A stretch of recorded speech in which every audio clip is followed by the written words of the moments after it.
Um dos primeiros a medir a pressão atmosférica foi o físico alemão Otto von Guericke. Nasceu e viveu em Magdeburgo, uma pequena cidade alemã, capital do estado da Saxônia-Anhalt, no século XVII. Essa é uma gravura de Gaspar Scott, que também viveu no século XVII, executada em 1657, reproduzindo a experiência dos hemisférios de Magdeburgo, realizada a experiência em 1654.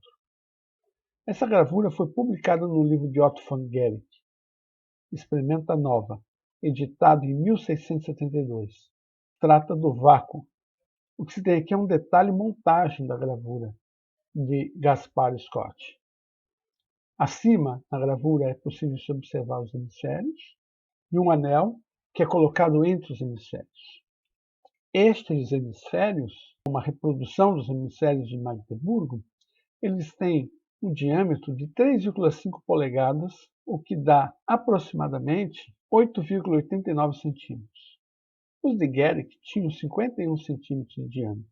Na torneira, mostrada acima do hemisfério à direita, liga-se uma máquina pneumática, uma bomba de vácuo para tirar o ar de dentro da esfera, após ligar os hemisférios. Na época, os físicos acreditavam na visão aristotélica de que a natureza tem horror ao vazio. Com essa experiência, von Guericke demonstrou a existência do vazio.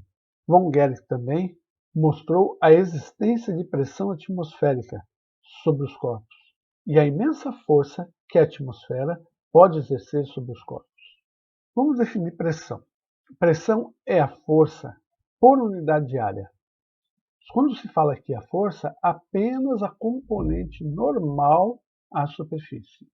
Pressão hidrostática. A palavra hidro quer dizer fluido. Pressão hidrostática é a pressão exercida por fluidos. Líquidos são fluidos. Água, gases são fluidos. Atmosfera. Nessa imagem, estamos representando as partículas de ar da atmosfera, as moléculas dos gases, oxigênio, nitrogênio, gás carbônico. Vamos representar, por essas flechas, as velocidades das moléculas. Podemos dizer que as velocidades são relativamente aleatórias. Cada partícula está se deslocando numa direção, depois interage com outra partícula, muda de direção e assim por diante. E nessas colisões entre as partículas, elas vão percorrendo o espaço. Os gases na atmosfera, apesar de serem atraídos pela força gravitacional, se mantêm como uma camada justamente porque eles possuem uma energia devido a essa agitação dessas partículas. Vamos representar aqui um corte da esfera de Magdeburgo. Então, se eu tenho ar dentro e fora da esfera, essas partículas irão colidir, tanto dentro quanto fora, sobre a superfície da esfera. Superfície interna, superfície externa. Vamos tirar o ar. Sempre sobra uma outra partícula. Muito difícil fazer um vácuo absoluto. O que vai acontecer? As partículas que estão do lado de fora vão continuar colidindo na superfície da esfera. Não vão ter partículas colidindo do lado de dentro. Então, o que vai acontecer? Que vai ser exercida uma força. Devido a essa colisão, essa transferência de momento linear dessas partículas para a superfície, devido à colisão, vai transferir momento linear. O que quer dizer? Que vai exercer uma força sobre os hemisférios, de tal modo que é preciso puxar os hemisférios com uma força igual ou maior do que a força que a atmosfera está exercendo sobre essa superfície esférica externa. A pressão é igual ao somatório da força normal que todas essas partículas vão exercer ao colidir sobre essa superfície, pela área dessa esfera de Magdeburgo composta dos dois hemisférios, por unidade de área da esfera de Magdeburgo. Essa é a razão do porquê que 16 cavalos, 8 de cada lado, não conseguiram abrir a esfera. E a força que os cavalos exerceram era menor do que a força que a atmosfera estava exercendo sobre essa esfera. É possível, então, dessa forma, ter uma medida aproximada da pressão atmosférica. Basta saber qual que é a força que os cavalos estão exercendo e dividir pela área, né? Porque a força que os cavalos estão exercendo na hora que se conseguir romper né, se equilibrar com a pressão atmosférica e conseguir romper aqui os dois hemisférios, a força, né, da pressão atmosférica exercida sobre esses dois hemisférios, conseguir equilibrar a força exercida pela atmosfera sobre esses hemisférios, a partir da tração dos cavalos, eu consigo estimar a pressão atmosférica. Mas o primeiro que mediu a pressão atmosférica foi o físico italiano Evangelista Torricelli, discípulo de Galileu.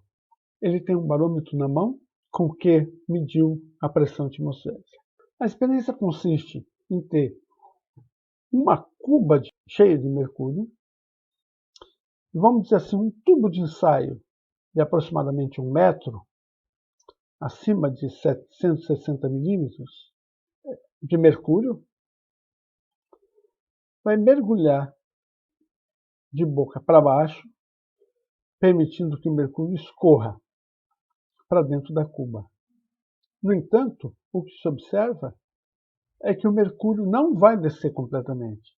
Vai descer até um determinado ponto, de tal modo que eu tenha uma coluna de mercúrio de 760 milímetros, ou 76 centímetros, que é a mesma coisa. E aqui eu tenho um vácuo.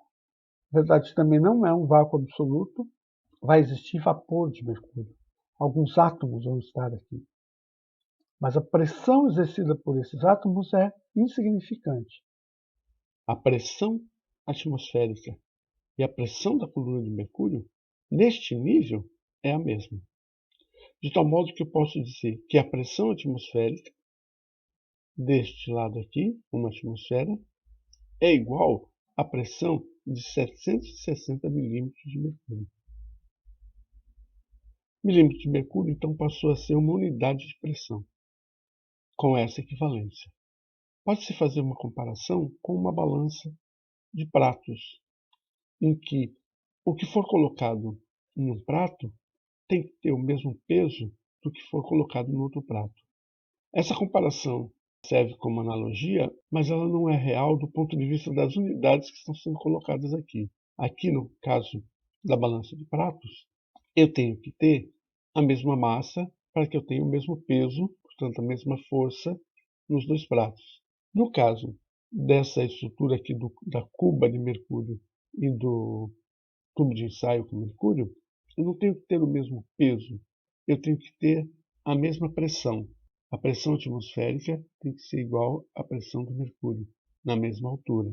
Para que a gente poder entender isso, tem que pensar microscopicamente. Lembrar que a pressão é a força que as partículas estão exercendo sobre uma determinada superfície. A cada área microscópica da superfície, esse equilíbrio tem que se dar. As forças que as partículas estão exercendo de um lado da superfície tem que ser igual às forças que as partículas estão exercendo do outro lado da superfície, para que se tenha um equilíbrio. O que é a pressão hidrostática? É a força por unidade de área que as partículas exercem sobre uma determinada superfície. Vamos colocar aqui as velocidades das partículas. Só lembrando que aqui é uma representação da velocidade de algumas partículas. Todas estão se movimentando. Só nessa representação não coloquei todas as flechas que seriam representativas da velocidade de todas as partículas. Só de algumas, como ilustração. Vamos colocar aqui uma superfície. Então, a pressão hidrostática é a soma das forças exercidas por essas partículas sobre essa superfície. A lâmina que a gente colocasse ali. Aqui do lado de cá, algumas partículas se chocariam com essa lâmina. A pressão, tanto de um lado quanto do outro, seria a mesma. Se a gente muda a posição da lâmina, vamos observar a mesma coisa. Existem partículas colidindo na superfície de um lado, colidindo na superfície do outro lado, mantendo a mesma força por unidade de área, somando as forças individuais exercidas pelas partículas nas colisões, por unidade de área, para a gente pegar uma pequena área aqui, a gente vai observar que, devido ao grande número de partículas, estatisticamente, nós vamos encontrar o mesmo número de partículas, tanto de um lado quanto do outro, exercendo sobre essa lâmina, tanto na superfície do lado esquerdo quanto na superfície do lado direito, exercendo a mesma força por unidade de área. No mesmo nível, dentro do mesmo fluido, a gente vai observar que tem a mesma pressão devido a isso, porque a gente precisa enxergar microscopicamente. Esse princípio de que em um mesmo fluido, ao mesmo nível, você tem a mesma pressão, é chamado princípio de Stevens. Vamos definir densidade. μ é igual a massa sobre o volume. Lembrando que o volume é área para um cilindro, é área vezes altura, vamos multiplicar o μ por G e H.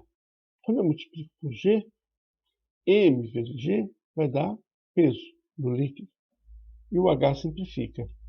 Então aqui eu vou ter mgh, M vezes G força, o H simplifica sobre a área, e isso daqui é pressão. Então, se eu tenho pressão em 1 igual a pressão em 2, no vaso 1 eu tenho o líquido A. A pressão neste ponto no vaso 1 é dada pela pressão atmosférica mais a pressão exercida por essa fração do líquido que está acima deste nível, que é dada pela densidade do líquido vezes o campo gravitacional da Terra vezes a altura. No vaso 2, pressão é dada neste ponto pela soma da pressão atmosférica mais a densidade do líquido B vezes o campo gravitacional da Terra vezes a altura.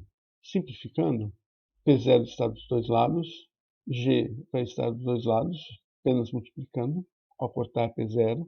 Então, vou ter densidade do líquido A vezes a altura do líquido A tem que ser igual à densidade do líquido B vezes a altura do líquido B.